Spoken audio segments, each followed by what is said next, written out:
திருவண்ணாமலை அருணாச்சலேஸ்வரர் கோயில் சுமார் 24 ஏக்கர் நிலப்பரப்பில் பரந்து விரிந்து உள்ளது. மூர்த்தி, தலம், தீர்த்தம் என மூவகை சிறப்புகள் கொண்ட தலம் இது. பஞ்சபூத தலங்களுள் இது அக்னி தலம், நால்வராலும் பாடப்பட்ட தலம். எங்கிருந்து நினைத்தாலும் முக்தி கொடுக்கும் தலம் இந்த திருவண்ணாமலை தலம்தான். பிரம்மன் திருமாலின் ஆணவம் அழிந்த தலம், அர்த்தநாரீஸ்வரர் கோலம் கொண்ட தலம், கார்த்திகை தீபத்தின் மூலத்தலம். ஆதார தலங்களுள் இது மணிபூரகத்தலம். இத்தல மலை உச்சியில் ஏற்றப்படும் மகா தீபத்தால் இது உலக புகழ்பெற்ற தலம். மலை அடிவாரத்தில் இருக்கும் அண்ணாமலையார் ஆலயம் 9 கோபுரங்கள் கொண்டுள்ளது. இவ்வாலயத்தின் உள்ளே 6 பிரகாரங்கள் உள்ளன. 142 சந்நிதிகள், 22 பிள்ளையார்கள், 306 மண்டபங்கள், 1000 தூண்கள் கொண்ட 1000 கால் மண்டபம். அதன் அடியில் பாதாளலிங்கம், பாலரமணர் தவம் செய்த இடம் பாதாளலிங்கம், 43 செப்புச் சிலைகள், கல்யாண மண்டபம், அண்ணாமலையார் பாத மண்டபம் என அமைந்த ஆலயம்.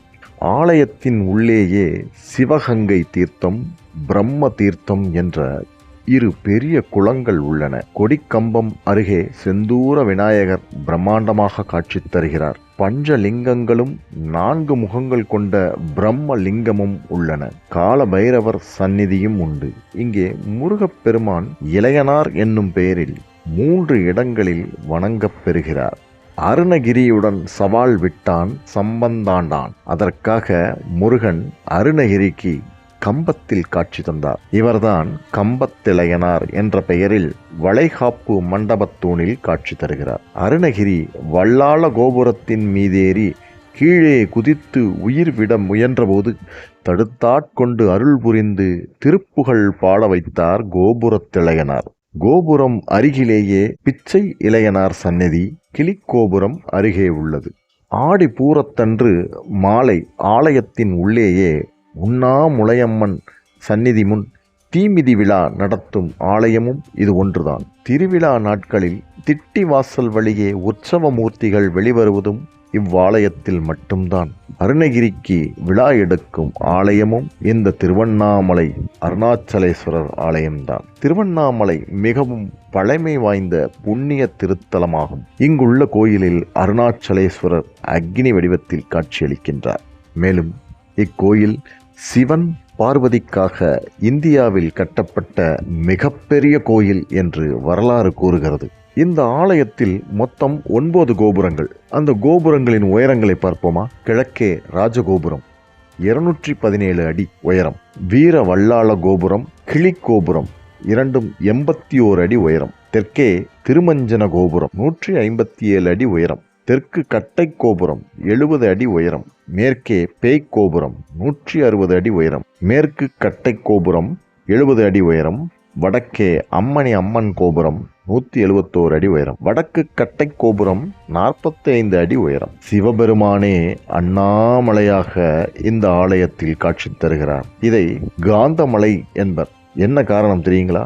இம்மலையை தரிசிக்க வருவோரை மீண்டும் மீண்டும் காந்தம் போல கவர்ந்து இங்கு வரவழைக்குமா. அதனாலதான் இது காந்தமலை என்கின்றனர். கிருத யுகம் மொத்தம் 4 யுகங்கள். கிருத யுகத்தில் இது அக்னி மலையாகவும், திரேதா யுகத்தில் மாணிக்க மலையாகவும், துவாபர யுகத்தில் தாமிர மலையாகவும், இந்த கலியுகத்தில் நாம் வாழ்ந்து கொண்டிருக்கும் இந்த கலியுகத்தில் கல் மலையாகவும் திகழ்கிறது. இந்த மலையின் உயரம் 2688 அடி. மீட்டரில் சொன்னால் 800 மீட்டர். இந்த மலையை சுற்றி உள்ள கிரிவல பாதையுடைய தூரம் 14 கிலோமீட்டர். இப்பாதையில் 20 ஆசிரமங்கள், 360 தீர்த்தங்கள், பல சந்நிதிகளும் அஷ்டலிங்கங்களும் உள்ளன. 26 சித்தர்கள் இந்த கிரிவல பாதையில வாழ்ந்துள்ளனர். அடிக்கு 1008 லிங்கம் அமைந்துள்ளது என்பர். மலையை ஒவ்வொரு இடத்தில் நின்று பார்த்தாலும் ஒவ்வொரு வகை தரிசனமாக மொத்தம் 27 வகை தரிசனத்தை காணலாம். அருணகிரிநாதர் திருப்புகழ் என்ற மகா கவிதை இங்குதான் எழுதி அர்ப்பணிக்கப்பட்டது.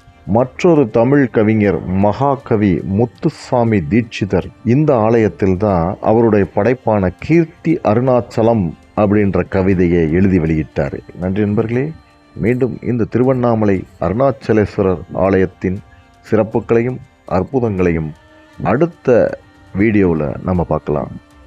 உங்களிடமிருந்து விடைபெறுது உங்கள் கலக்கல் மச்சி சேனல். வாட்ச் பண்ணிங்கன்னா லைக்கு கொடுங்க, பிடிச்சிருந்தா லைக்கு கொடுங்க, ரொம்ப பிடிச்சிருந்ததுன்னா சப்ஸ்கிரைப் பண்ணுங்கள். நன்றி, வணக்கம்.